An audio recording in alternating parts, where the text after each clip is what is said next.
50-ci sualdan davam edirik. Bizə belə bir şərt verib ki, mavi xanalarda tək nömrələr yazılmalıdır. Həm sətr, həm sütun üzrə isə qiymətlər artaraq getməlidir və bu formada 1-dən 16-ya qədər natural ədədləri biz sırayla yazmalıyıq. Yoldaşlar, deməli mən burada 1-dən 16-ya kimi deyir və sətr sütun üzrə də artma deyirsə, dərhal yuxarıya 1-i, aşağıya da 16-nı qoyuram. Çünki başqa bir ehtimal yoxdur burada. Bütün hallarda bu formada olmalıdır. Daha sonra isə mən bildim ki, məndə tək qiymətlər mavi xanalarda olmalıdır. Mavi xanalara da baxdıqda, baxın, 5-i, 9-u, 13-ü görürük. Hansı tək qiymətlər qalmış olur bizdə? Və artmasını da nəzərə alacağıq təbii ki. Yəni, bütün qiymətləri biz yazsaq, 1, 2, hansını gəlin burada yazaq. Sonra ehtimallar üzrə onları ləğv edək. 9, 10, 11, 15 və 16. Burada biz 16-nı yazdıq, 1-i yazmışıq, 5-i özü yerləşdirib, 8-i özü yerləşdirib, 13-ü özü yerləşdirib, 9-u özü yerləşdiribdir. Deməli, biz indi burada baxırıq. Bizdə tək nömrələr, baxın, mavilərdə təklər yazılacaq. Tək nömrələr hansılardır? 3, 11, 7 və 15. Düzdürmü? Başqa tək nömrəmiz bizim qaldımı? Qalmadı. İndi mən burada baxıram. Əgər burada 16 varsa, aydın məsələ, mən 15-i hara yazacağam? 16-nın dərhal üstünə yazacağam. Çünki mən burada 15-i, 13-ün sol tərəfində 15-i yaza bilmərəm. Çünki artma sırası ilə getməlidir. Yəni bu istiqamət üzrə də, bu istiqamət üzrə də məndə qiymətlər artaraq getməlidir. Və mən ona görə burada 15-i qoydum. Daha sonra baxıram, baxın, 15-i yerləşdirdim. Əlimdə hansı böyük qiymət qaldı? 14 qiyməti qaldı və bu cüt nömrədir.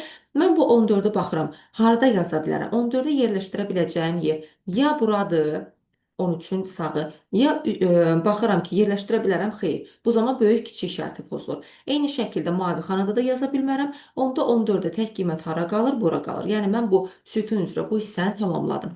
14-ü də tamamladıq, yerini tapdıq. Daha sonra əlimdə qalır 10, 11 və 12. Yəni baxın bu qiymətlərə baxdıqda.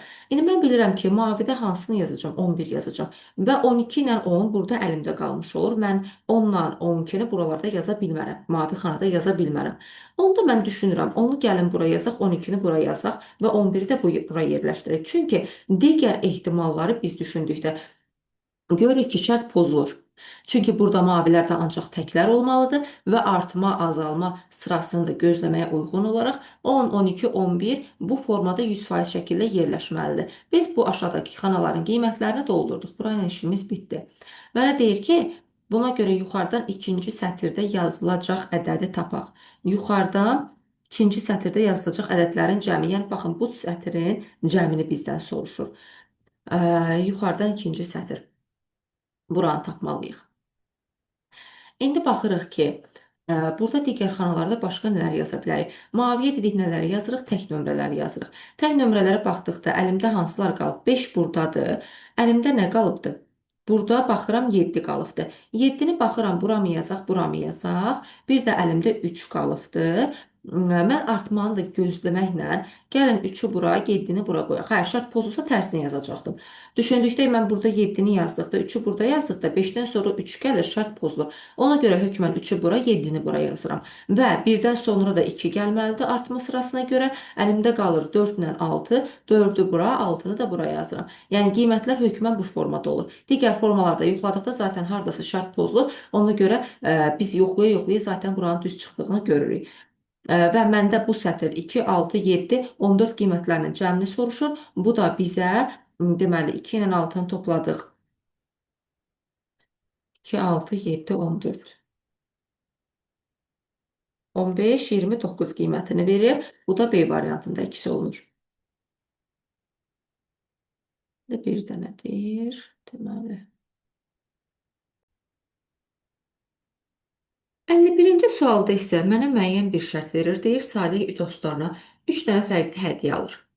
Və hər hədiyyəni alandan sonra onun pulu haqqında müəyyən məlumatlar verir, yekunda isə pulunun qalmadığını deyir. Onda belə deyirik. Burada məsələni mən əvvəldən qabağa doğru, yəni sondan birinci hissəyə doğru aparacağam. Mənə deyir, sonuncu hədiyyəni aldıqdan sonra bütün pulu qurtarır və sonuncu hədiyyə haqqında nə deyir? Üçüncü hədiyyə üçün yerdə qalan pulunun yarısını və daha 4 manat xərclədi.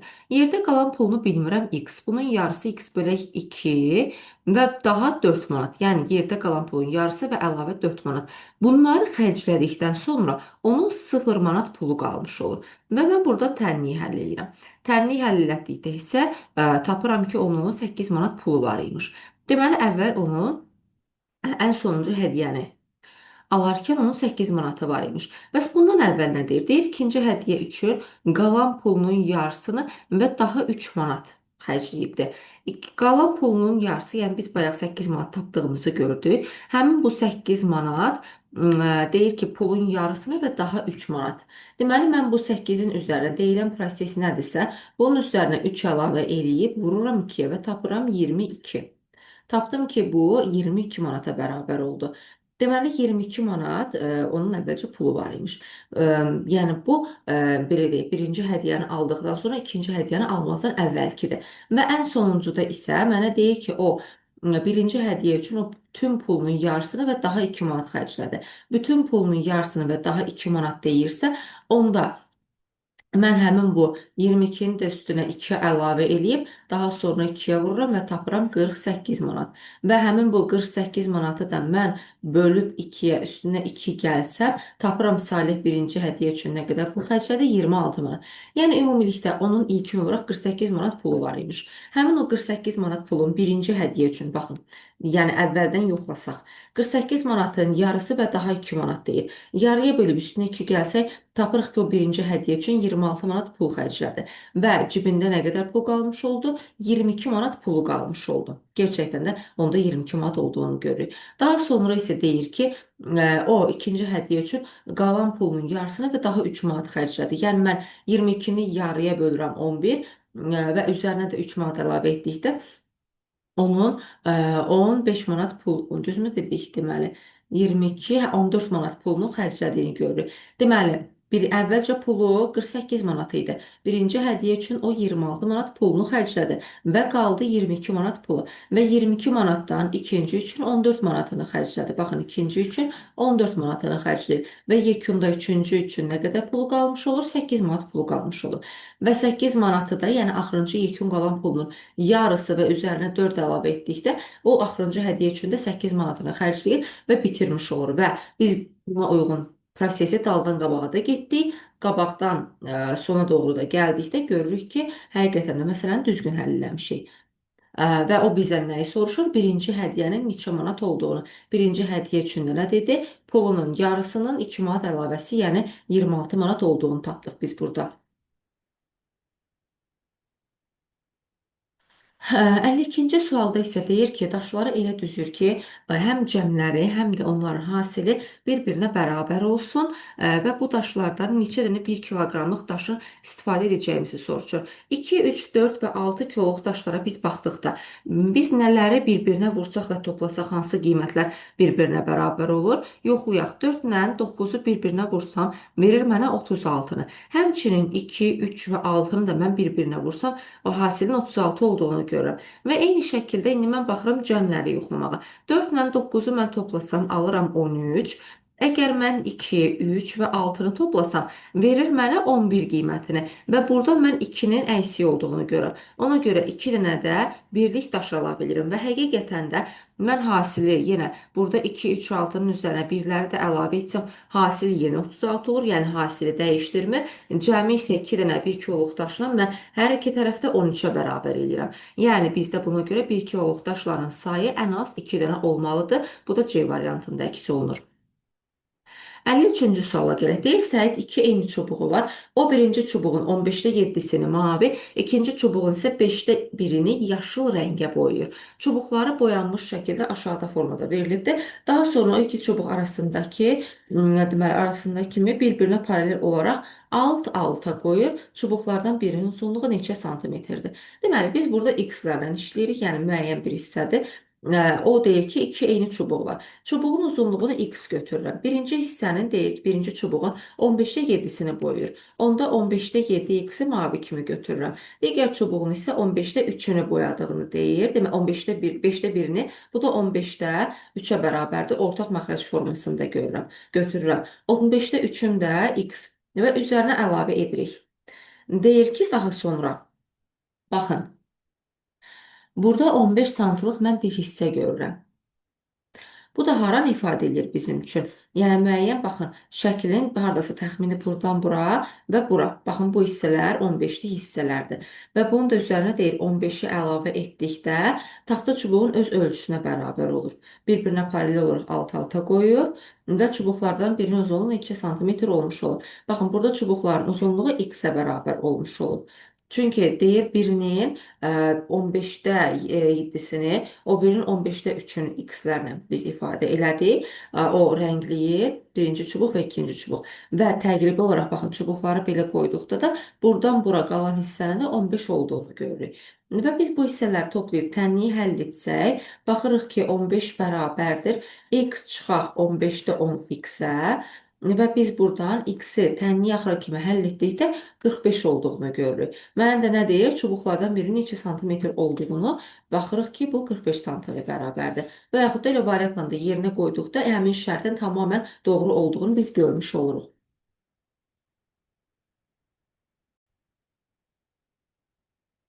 İndi dördüncü sualda isə bizə 30 dənə natural qiymət verir. Və bu qiymətlərin, yəni 1-dən 30-a kimi ardıcıl natural qiymətlərdən söhbət gedir. Bunları 2-2 topladığını deyir. Misal üçün, əvvəlcə 1-lə 2-ni toplayır, alır 3. Sonra 3-lə 3-ü toplayır, alır 6. Sonra 6 ilə 4-ü toplayır, alır 10. Bu formada 1-dən 30-a kimi toplayır. Və mənə bir şey qeyd edir ki, hər dəfə cəmləri 2 vahid az formada qeyd edir. İndi mən bu formada baxıram ki, 1-dən 30-a kimi ümumiyyətcə neçə dəfə cəmləmə eləyir? 30 dənə qiymətli bu ağac aralıq məsələlərinə biraz da bənzəyir. 2 dənə qiymət üçün bir dəfə toplama işarəsi yerinə yetirirəm hər dəfəsində. 30 dənədir bu formada 2-2 topladıqda 29 dəfə cəmləmə işarəsini biz yerinə yetiririk və 29 dəfənin hər birində 2 vahid daha az yerinə yetirmişik. Bu məlumatı qoyduq, saxladıq bir kənara. Bizə deyir ki, o hesablamada 2 vahid fərqlə apardığına görə yekunda cavab nə qədər fərqli alacaq. Deməli, 1-dən 30-a kimi əvvəlcə biz qiymətlərin cəminə baxırıq. 1-dən 30-a kimi ardıcıl natural qiymətlərin cəmi n vurulsun n plus 1 düstur bölü 2 əsasən yazırıq yerinə 30, 30 üstə gələk 1 bölü 2. Bu verir bizə 465 qiymətini. Deməli, normalda qiymətimiz belə olmalıdır. Amma biz dedik ki, 29 dəfə hərəsində 2 vahid az toplayır. Onda 29-u 2-yə vursaq, neçə vahid fərqi olduğunu görürük? 58 vahid. Bu da yekun cavabı bizə 407 verir.